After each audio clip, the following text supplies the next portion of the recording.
Dear students, आप सभी का स्वागत है एक्सपी क्लासेस में। मेरा नाम है मुकुंद। कक्षा 12 गणित के अंतर्गत आज हम लोग चैप्टर नंबर 3 आप व्यू को पढ़ने वाले हैं। मैट्रिसेस या आप इसको मैट्रिक्स भी बोल सकते हैं। तो चलिए शुरुआत करते हैं। आप व्यू की परिभाषा से शुरुआत करेंगे। और परिभाषा शुरुआत करने से पहले मैं आपको बता दूं कि चैप्टर नंबर 1 और 2 आपको पता है कि अपलोड हो चुका है। यदि आपने वो वीडियो नहीं देखे तो उन वीडियो को जरूर देखिए। मैट्रिसेस आपको शुरुआत करता हूं मैं आपसे। और यदि आपने हमारे दूसरे चैनल को सब्सक्राइब नहीं किया है जिस पर लाइव टेस्ट होंगे तो उसको जरूर सब्सक्राइब कीजिएगा। वीडियो की सारी लिंक आपको आई बटन पे मिल जाएगी, तो आई बटन आपको चमक रहा होगा, उसको जरूर देखिएगा। अब बात करते हैं आप व्यू की मैट्रिक्स की। ठीक है, आप व्यू आपका ये समझिए वो चैप्टर है, वो कॉन्सेप्ट है जिसको हर एक स्टूडेंट, हर एक टीचर बहुत ज्यादा पसंद करता है। यहां तक कि कई टीचर ऐसे होते हैं जो पहला चैप्टर से स्टार्ट ना करके तीसरे चैप्टर यानी आपके आप व्यू मैट्रिक्स से स्टार्ट करते हैं। और कुछ स्टूडेंट जानते होंगे, वो कमेंट्स करके बताएंगे कि हाँ सर, मेरे टीचर ने जो स्टार्ट किया था वो तीसरे चैप्टर से स्टार्ट किया था। क्योंकि बहुत ही पसंद किए जाने वाले चैप्टर्स में से एक है आपका चैप्टर नंबर 3 और 4। इनको स्टूडेंट्स, टीचर, हर कोई बहुत ज्यादा पसंद करता है। बहुत ही बेहतरीन कॉन्सेप्ट और बहुत ही अच्छा लगने वाला चैप्टर्स में से एक है। अब बात करते हैं डेफिनेट तौर पे आपका जो आप व्यू होता है, आप व्यू की परिभाषा क्या है, आपको आप व्यू डिफाइन करना है तो कैसे करोगे। तो देखिए, संख्याओं, अब संख्याएं कैसी, या तो वास्तविक या काल्पनिक, कोई भी हो सकती हैं। संख्याएं हैं अथवा फलन, संख्याएं ले लो या फलन ले लो, उनको आप एक आयताकार सारणी में बना रहे हो तो जो सारणी बनेगी उसे हम आप व्यू कहेंगे। जो आयताकार सारणी बनेगी उसे हम आप व्यू कहेंगे। समझ गए बात।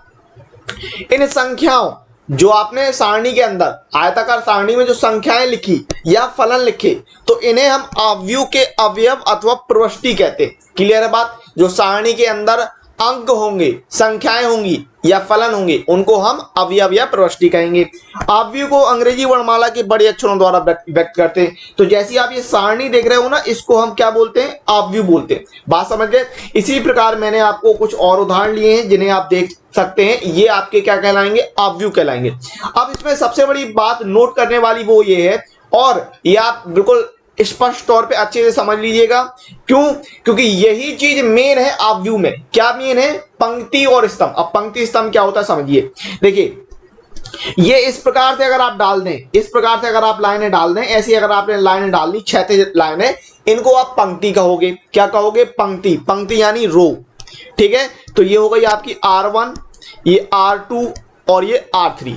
पंक्ति का नाम दे दिया आपने, पंक्ति 1, पंक्ति 2 और पंक्ति 3। इस प्रकार से यानी क्षैतिज रेखा में पड़ी हुई लाइन को आप पंक्ति बोल रहे हो, और ऊर्ध्वाधर या खड़ी लाइन को आप स्तंभ यानी कॉलम बोल रहे हो। तो ये C1 और C2। बात समझ में आ गई मेरी। तो हमने यहां पर क्या देखा कि निम्न उदाहरण में क्षैतिज रेखाएं यानी सीधी डली हुई लाइन, अवयव को पंक्तियां कहते हैं, अवयव की पंक्तियां कहलाएंगी। और ऊर्ध्व रेखाएं यानी खड़ी लाइन अवयव के स्तंभ कहलाते हैं। बात क्लियर है। पंक्ति और स्तंभ अवयव की जान होती है, ये समझिए। तो बहुत अच्छे से ध्यान दीजिएगा कि जो अवयव है वो सीधी, अवयव में जो सीधी लाइन होगी उसको आप पंक्ति बोलोगे, और जो खड़ी लाइन होगी उसको आप स्तंभ बोलोगे। बात क्लियर हो गई। ये पंक्ति और स्तंभ अवयव की जान होती है, ध्यान रखिएगा। अब यहां देखिए, ये आपका R1, ये R2, ये R3। ठीक है, इसी प्रकार यहां पर समझेंगे ये C1, C2 और ये C3। ठीक है ना। ये कॉलम है, ये कॉलम वाली लाइन होती है। क्लियर है बात। और ये पंक्ति वाली लाइनें होती हैं। स्पष्ट है बात।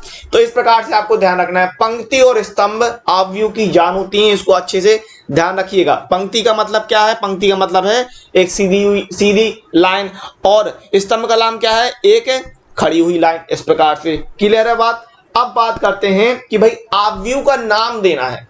अवयव अलग अलग होंगे, अवयव का नाम देना है तो कैसे देंगे? तो अवयव की कोटि या क्रम कह लीजिए, ऑर्डर ऑफ मैट्रिक्स। तो पंक्तियां, अब हम यहां पर ले रहे हैं m पंक्तियां। कौन सी पंक्ति? मान लिया हमने m पंक्तियां हैं, तो m पंक्तियों तथा n स्तंभों, n पंक्तियों तथा n स्तंभों वाले अवयव में अवयव को m क्रॉस n कोटि का अवयव कहते हैं। ठीक है, अवयव कहते हैं। ओके, देखो समझो, फिर से समझो। तो m पंक्तियों तथा n स्तंभ वाले ऑब्व्यू को m क्रॉस n कोटि का ऑब्व्यू या m क्रॉस n ऑब्व्यू कहते हैं। क्लियर है बात? अगर पंक्तियां m है और स्तंभ n है तो उस ऑब्व्यू को m क्रॉस n ऑब्व्यू कहेंगे। ठीक है बात? अब समझो जरा, यहां देखो, यहां पर 1 2 3 पंक्तियां हो गई, इसमें समझ रहे हैं, और 2 स्तंभ हो गए। तो 3 पंक्ति के लिए 3 और 2 स्तंभ के लिए क्रॉस 2 कर दोगे, ऐसे कर दोगे। ओके, अब अगर हम बी की बात कर लें तो बी में समझो, यहां पर देखो कितनी पंक्तियां हैं, तो पहले पंक्ति देखोगे, याद रखना पहले आपको पंक्ति देखना है। तो 1 2 3 पंक्ति और स्तंभ कितने हैं? 1 2 3 स्तंभ है, तो आप कहोगे 3 क्रॉस 3। ये ऑब्व्यू कैसा है? 3 क्रॉस 3 का। और सी की बात कर लो, देखो कितनी पंक्तियां हैं? 1 और 2, और स्तंभ कितने हैं? देखो 1 2 और 3, तो इसको हम क्या बोलेंगे? इसको बोलेंगे हम 2 क्रॉस 3 का ऑब्व्यू, 2 क्रॉस 3 का ऑब्व्यू। तो ऐसे समझना है आपको। तो यहां आप देख रहे हो कि जो ए है वो 3 क्रॉस 2 ऑब्व्यू है, बी है वो 3 क्रॉस 3 ऑब्व्यू है, और जो सी है वो 2 क्रॉस 3 ऑब्व्यू है। बात क्लियर है मेरी? ओके, अभी समझो आगे।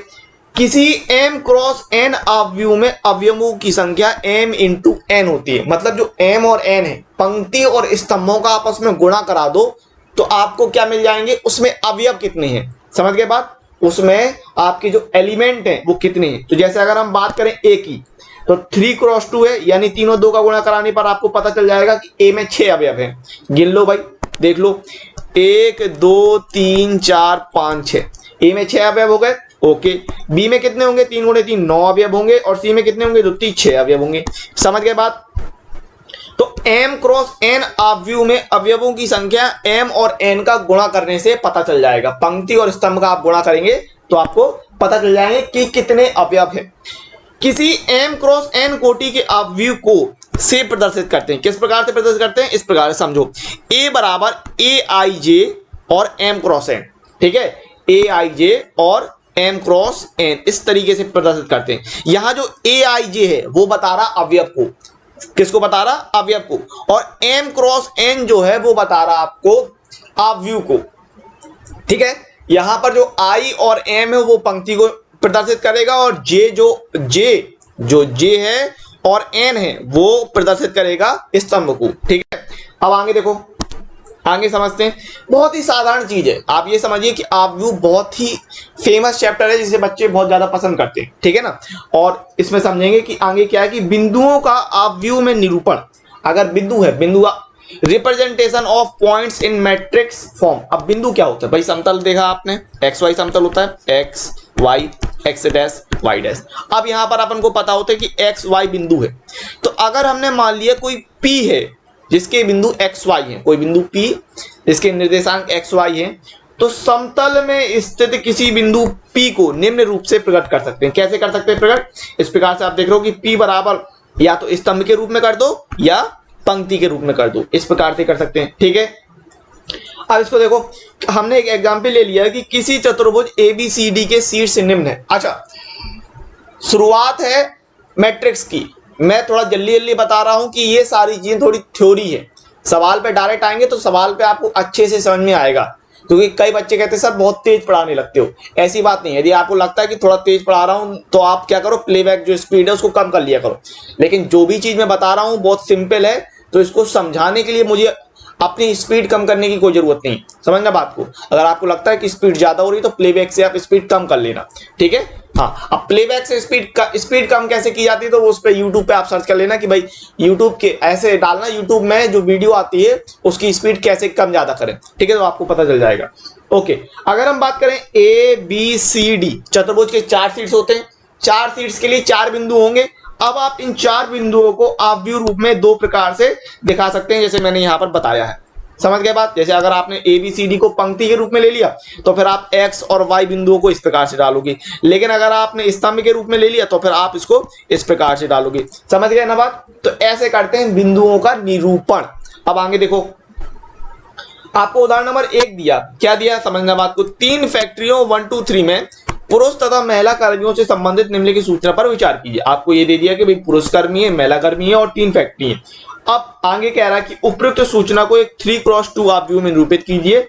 तीसरी पंक्ति और दूसरे स्तंभ वाली प्रविष्टि क्या प्रकट करती है? तो चलो देखो, पहले सवाल देखो, आप व्यू में बदल देंगे। पहले तो आपसे कह रहा है भाई आप व्यू करो, तो हम बना लेते हैं। आप व्यू कैसा बनाना है कि 3x2, 3x2 का मतलब 3 तो पंक्ति हो और 2 स्तंभ हो, 3 पंक्ति और 2 स्तंभ वाला आप व्यू बनाना है, ठीक है ना। तो आप व्यू बना दोगे, बहुत ही आसान है। देखो 30, 25, 25, 31, 27, 26 बना, पहले से बना रखा है। जो आपको उदाहरण दे रहा ना, वो पहले से कह रहा है कि यही आपका 3x2 आप व्यू है, यही आपका 3x2 आप व्यू है ना।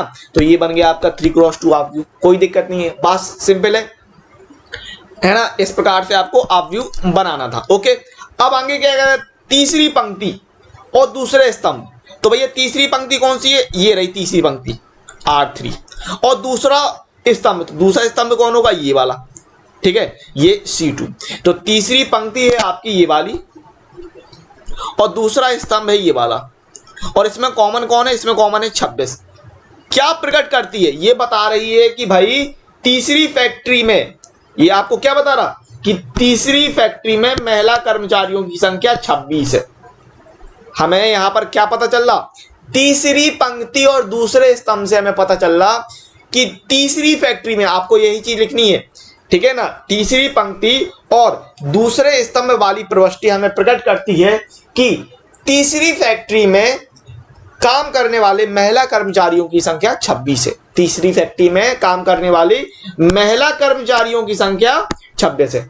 क्लियर है बात? इतना सिंपल सवाल था, है ना, बहुत सिंपल सवाल था। अब बात करते हैं उदाहरण नंबर 2 की। क्या कह रहा समझो, समझना बात को ध्यान से। यदि किसी व्यू में 8 अवयव है, मतलब उसमें एलिमेंट 8 है, तो इसकी संभव कोटियां क्या हो सकती हैं? अब अभी मैंने आपको शुरुआत में बताया था कि जो अवयव होंगे वो कैसे होंगे? जो अवयव होंगे वो m इंटू n होंगे। क्या होंगे? m into n। m into n दिया बराबर 8, ठीक है ना। m और n का गुणा करके अवयव मिलते हैं। पंक्ति और स्तंभ की संख्याओं का गुणा करेंगे तो हमें अवयव मिल जाएंगे, ये बात मैंने बताई थी, ठीक है।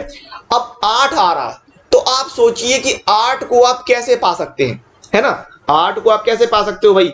1 इंटू 8 करके, 1 और गुणे 8 करके मिल सकता है, और 2 गुणे 4 करके, 4 गुणे 2 करके मिल सकता है, 8 गुणे 1 करके मिल सकता है। अब यहां पर ध्यान देना कि m और n दोनों अलग अलग हो सकते हैं, ठीक है ना, दोनों ही अलग अलग हो सकते हैं। तो यहां पर संभव कोटियां क्या हो जाएंगी? यही आपकी संभव कोटियां हो जाएंगी। संभव कोटियां, संभव कोटियां क्या आएंगी? 1 क्रॉस 8, 4 क्रॉस 2 और 8 क्रॉस 1। समझ गया ना बात मेरी? मतलब क्या भाई, ऐसा आप व्यू बन सकता है जिसमें एक पंक्ति और 8 स्तंभ हो, जिसमें 2 पंक्ति और 4 स्तंभ हो, या फिर 4 पंक्ति और 2 स्तंभ हो, या फिर 8 पंक्ति और 1 स्तंभ हो। तो यही कुल संभव। उदाहरण नंबर 3 की बात करते हैं। आपको कह रहा है एक ऐसे 3x2 आप व्यू की रचना कीजिए जिसके अवयव aij बराबर 1/2 mod of i minus 3j द्वारा प्रदत्त हैं। तो आपको क्या दिया है? aij बराबर 1/2 mod of i minus 3j, ये दिया है। अब यहाँ समझने की बात करते हैं, तो यहाँ पर आपको कह रहा है 3x2, यानी आपको जो आप व्यू चाहिए वो 3x2 का चाहिए, पहली बात तो। अब 3x2 का मतलब क्या है कि जो आपकी पंक्ति है, यानी जो रो है वो 3 है, और जो स्तंभ है वो कितने हैं? 2 हैं। क्लियर बात? यानी 3 पंक्ति, 1 2 3, R1 R2 और R3, 3 पंक्ति और 2 कॉलम C1 और C2। तो इस प्रकार का आपको एक आप व्यू चाहिए। समझ गया बात? ठीक है ना। तो अब जब इस प्रकार का आप व्यू चाहिए, और यहां पर एक बात समझने वाली बात ये है कि मैंने आपको बताया था कि I जो है वो पंक्ति को डिनोट करेगा और J जो है वो कॉलम को डिनोट करेगा। तो इसका मतलब क्या कि I की वैल्यू आप रखोगे 1 2 3 और J की वैल्यू रखोगे आप 1 और 2। तो इस प्रकार से जो आपको व्यू मिलेगा उसमें अवयव कैसे होंगे? अवयव होंगे A11 A12 A21 A22 A31 A32, इस प्रकार के आपको अवयव रहेंगे। क्लियर है बात? अब इन सब की अपन वैल्यू निकालेंगे। तो चलिए वैल्यू निकाल लेते हैं। A11 की अगर हम वैल्यू निकालें तो कितना होगा? 1/2। I की जगह 1, -3 गुणे जे की जगह 1 रख दिया, तो 1/2 mod 1 - 3 ये हो गया 1/2 mod के अंदर -2, mod के अंदर -2 है तो बाहर निकलेगा तो +2 हो जाएगा, पता है आपको। 2 से 2 कटेगा तो 1। यदि मोड के अंदर, मॉड्यूलस के अंदर, जिसको पूरा मॉड्यूलस बोलते हैं, हिंदी में मापांक बोलते हैं, मोड के अंदर अगर कोई संख्या हो तो वो बाहर निकलेगी तो पॉजिटिव हो जाती है। ये आपको क्लियर है बात। a11 हो गया। अब a12 निकालो। a12 कितना 1/2 mod 1 माइनस आई की जगह तो 1 रख रहे हैं, जे की जगह 2 रख रहे हैं, तो 3 × 2 तो अपन को मिल जाएगा 1/2 1 - 3 दूनी 6, तो ये हो गया आपका 1/2 माइनस का 5, तो ये हो गया 1/2 -5 निकलेगा तो +5 हो जाएगा और गुणा करेंगे तो 5/2 मिल जाएगा अपन को, ठीक है ना। अब निकालते हैं a22 निकालो, तो अपन को क्या मिलना है, ये मिलना है अपन को 1/2 आई की जगह 2 रखेंगे माइनस और जे की जगह भी 21 निकालना है, a21, ठीक है ना। तीसरा अवयव निकालना है a21, तो जे की जगह 1 रख रहा है, तो ये कितना हो जाएगा 1/2 mod 2 - 3, तो यहां से अपन को मिलना है 1/2 mod के अंदर -1, तो ये हो जाएगा 1/2 × 1 यानी 1/2, ठीक है भाई।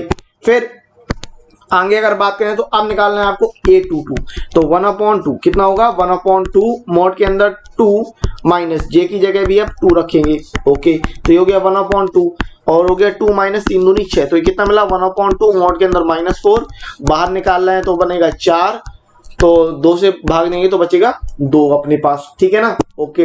अब बात करते हैं, अपन को निकालना है a31, तो a31 निकाल लो, a31 निकालते हैं, तो a31 में 1/2 आई की जगह 3 रखो, 3 गुणे जे की जगह 1 रखेंगे, तो ये हो गया आपका 1/2, 3 - 3, अब 3 - 3 कितना होगा 0 होगा, तो गुणे 0 यानी आपको मिला 0, ठीक है भाई।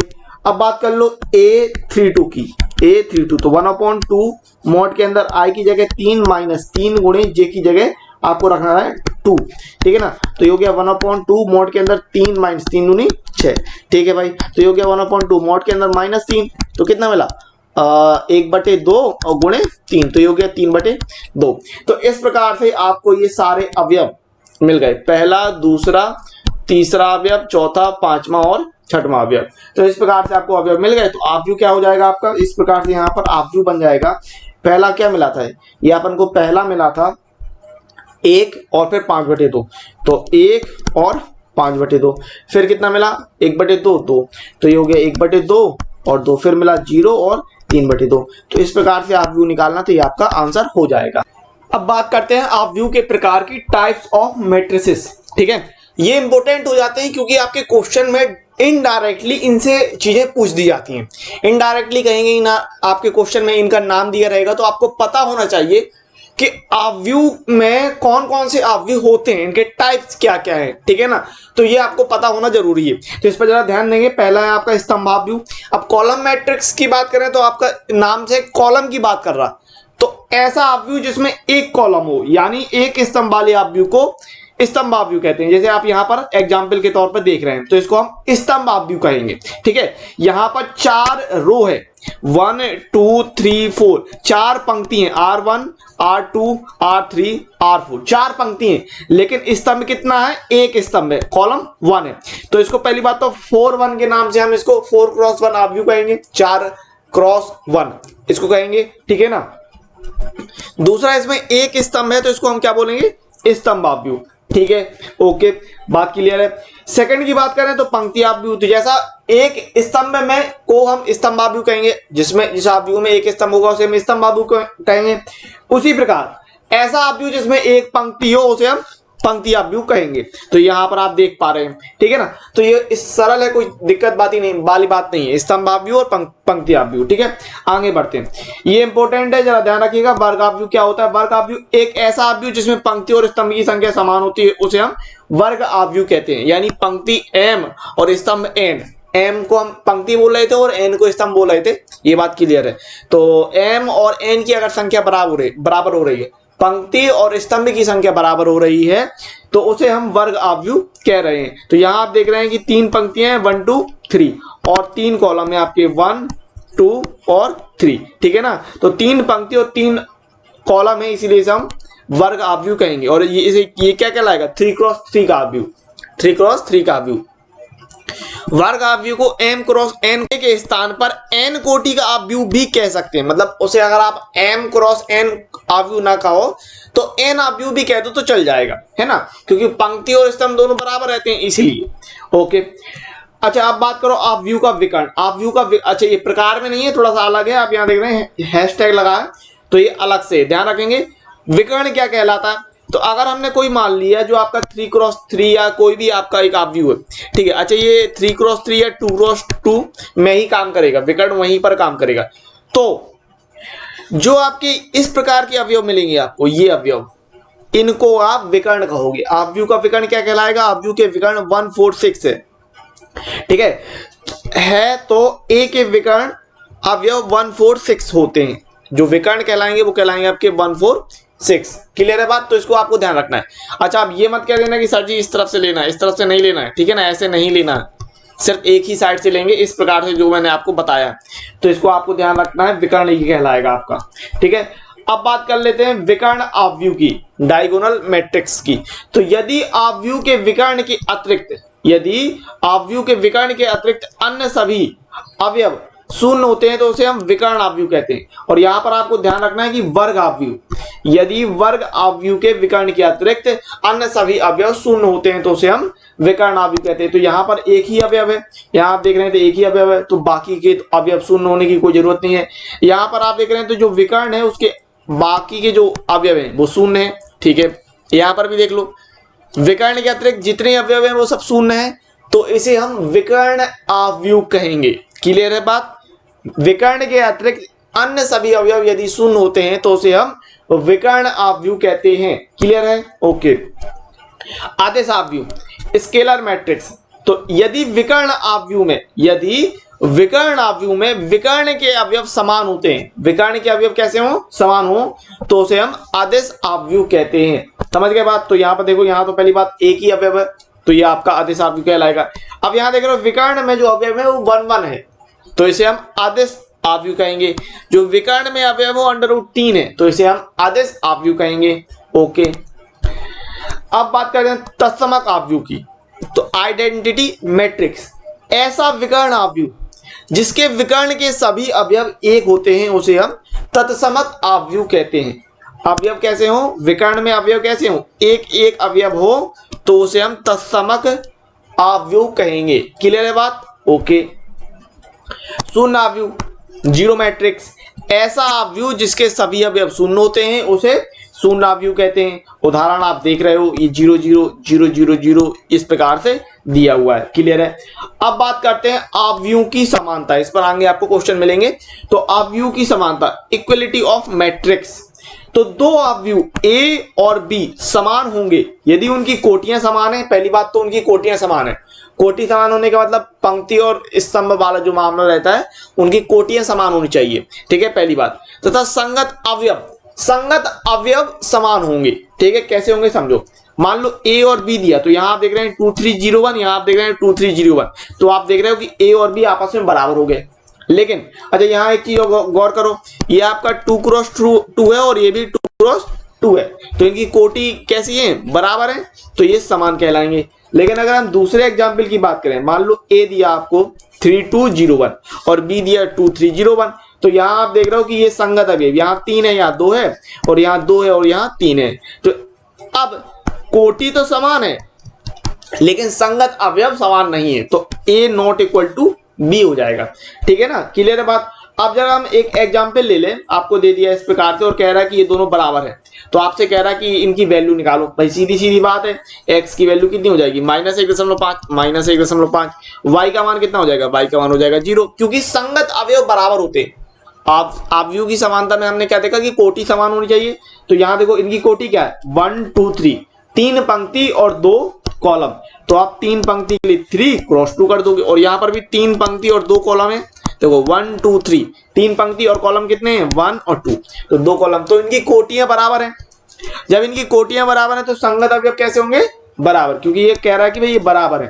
तो y के लिए हो गया 0, z के लिए हो जाएगा 2, z के लिए 2, a के लिए हो जाएगा √6, b के लिए हो जाएगा 3 और c के लिए हो जाएगा कितना, 2। तो इस प्रकार से आपको डिनोट करना था, इस प्रकार से दिखाना था। ठीक है ना, समझ गए बात। उदाहरण नंबर 4 की बात कर लो, आपको ये दे दिया है इस प्रकार से आप व्यू, ठीक है, और पूछ रहा है कि A B C X Y Z के मान ज्ञात करने के लिए कह रहा है। ठीक है, तो समझो बात को।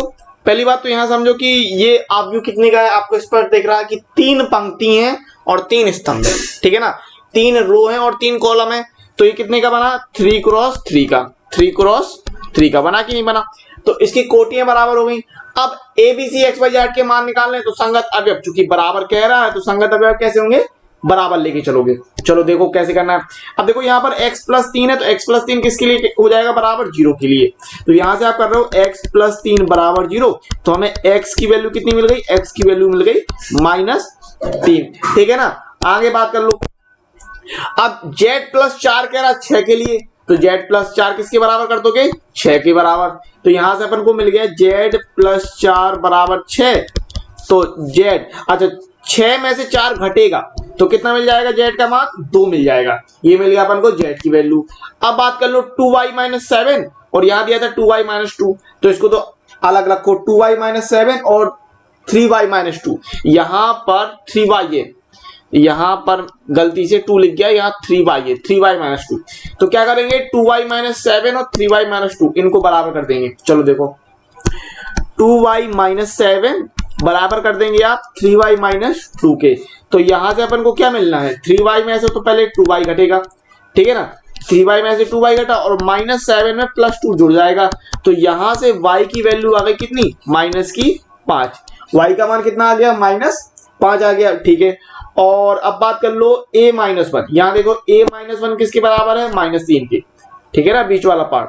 तो a माइनस 1 बराबर है -3 के, तो एक उस तरफ जाएगा तो प्लस का हो जाएगा, तो -3 + 1। तो यहां से अपन को a की वैल्यू कितनी मिलनी है, -2। a की वैल्यू मिल गई -2।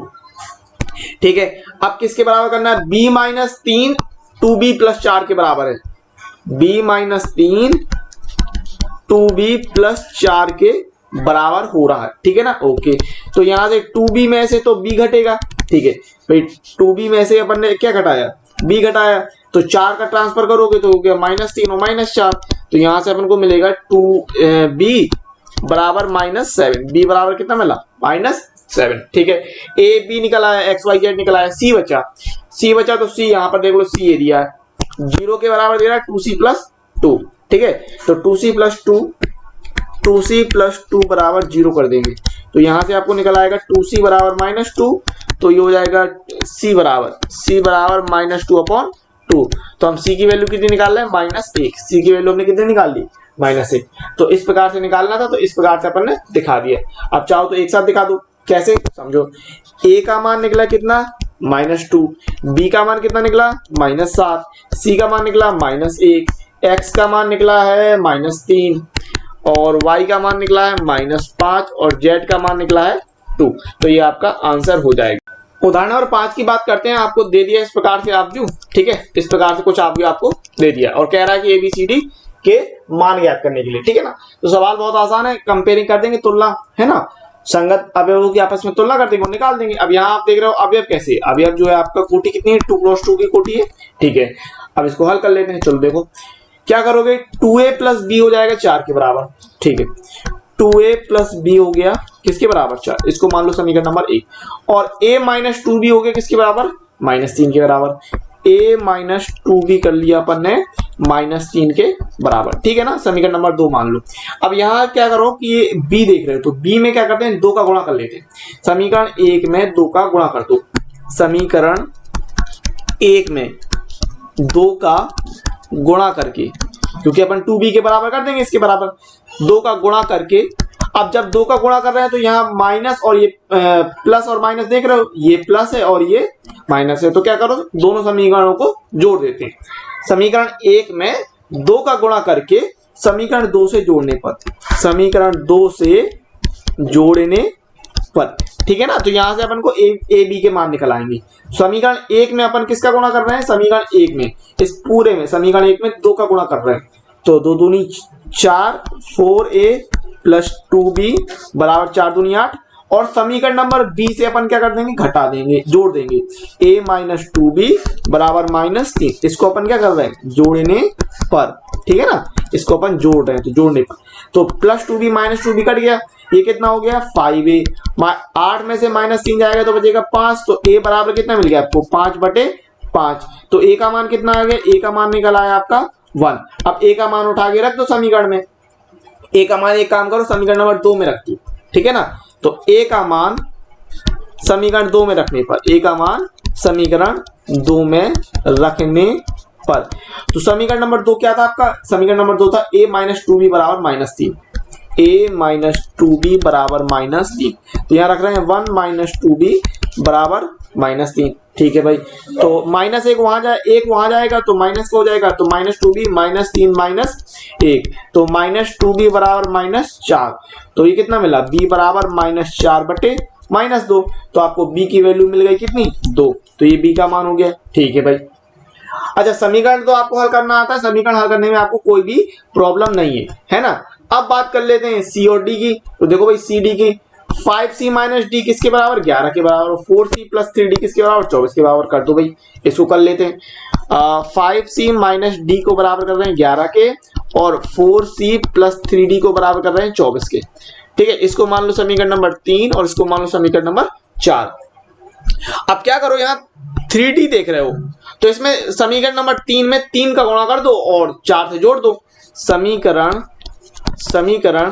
3 में 3 का गुणा करके समीकरण 4 से जोड़ने पर, समीकरण 4 से जोड़ने पर, ठीक है ना, ऐसा कर देंगे। ओके तो कर लेते हैं, देखो समीकरण 3 में 3 का गुणा कर रहे हैं, इस पूरे में कर रहे हैं, है ना, तो 3 × 5 = 15c -3d 11 × 3 = 33, ठीक है, और 4 से जोड़ दो, तो 4 से जोड़ रहा है तो 4c + 3d बराबर 24, तो क्या कर रहे हैं अपन जोड़ने पर, तो जब जोड़ रहे हैं तो -3d + 3d कट गया, 15 और 4 19c, और ये कितना हो गया, ये हो गया आपका 7 और 57, ठीक है, 19 30 57 होता है ना, पता है ना 57/19, तो 19 30 57, सी की वैल्यू कितनी मिल गई 3। अब सी का मान रख दो कहीं पर, सी का मान किसी में रख देते हैं, सी का मान 4 में रख देते हैं, ठीक है, समीकरण नंबर 4 में सी का मान समीकरण 4 में रखने पर, ठीक है, 4 में रखने पर, तो समीकरण नंबर 4 था आपका 4c + 3d बराबर 24, ठीक है ना। अच्छा सी का मान रख दो, तो 4 × c + 3d बराबर 24, तो सी का मान कितना रखना था 3 रखना था, तो 4 × 3 = 12, ठीक है, 12 + 3d बराबर 24, तो यहाँ हो गया 3d बराबर 24 - 12, तो 3d बराबर 12 मिल गया, तो अपन को d बराबर कितना मिल गया 12/3, यानी d की वैल्यू हो गई 4। तो यहां से अपन ने मान निकाल लिया, क्या निकाला मान, a का मान कितना निकाला, a का मान निकाला 1, b का मान कितना निकाला 2, c का मान कितना निकाला 3 और d का मान कितना निकाला 4, तो 1 2 3 4 किया। तो इस प्रकार से एक्सरसाइज 3.1 के एग्जाम्पल्स का ये वीडियो यहीं समाप्त होता है। उम्मीद है कि आपको ये वीडियो बहुत पसंद आया होगा। इसका अगला वीडियो देखने के लिए आप प्लेलिस्ट चेक कीजिए। इसके अलावा यदि आपने चैनल को सब्सक्राइब नहीं किया तो चैनल को सब्सक्राइब कर लीजिए। वीडियो को अगर अच्छा लगा तो वीडियो लाइक कर लीजिए। अधिक से अधिक जितना आप शेयर कर सकते हैं उतनी हमारी मदद कीजिए और इस वीडियो को ज़्यादा से ज़्यादा शेयर कीजिए। इसके अलावा आपको वीडियो कैसा लगा कमेंट्स करके हमें जरूर बताइए और साथ ही सब्सक्राइब करने के अलावा नोटिफिकेशन बेल को जरूर ऑन कर लीजिएगा, क्योंकि यदि आप नोटिफिकेशन बेल को ऑन करते हैं, सेलेक्ट ऑल पे करते हैं, तो हमारे द्वारा जो वीडियो डाला जाएगा उसका नोटिफिकेशन मिल जाएगा आपको। यदि आप बेल को ऑन नहीं करेंगे तो नोटिफिकेशन नहीं जाएगा, जिससे आपको पता नहीं चलेगा कि वीडियो अपलोड हुई है कि नहीं है। तो जरूरी है कि आप नोटिफिकेशन बेल को ऑन सेलेक्ट ऑल पर जरूर रखें। इसके अलावा आप हमारे इंस्टाग्राम पर, फेसबुक पर, टेलीग्राम और ट्विटर पर फॉलो कर सकते हैं। इंस्टाग्राम पर आप मुझे जरूर फॉलो कर लीजिए। यदि इंस्टाग्राम का अकाउंट नहीं है तो अकाउंट बना के आप इंस्टाग्राम पर मुझे फॉलो कर लीजिए, क्योंकि वहां पर मैं आपके सवालों के जवाब देता रहता हूं। जो भी आपको डाउट रहता है वहां पर मैं आपके सारे डाउटों को क्लियर करता रहता हूं। तो अब मिलते हैं इसके अगले वीडियो में, तब तक के लिए नमस्कार, जय हिंद, जय भारत, वंदे मातरम।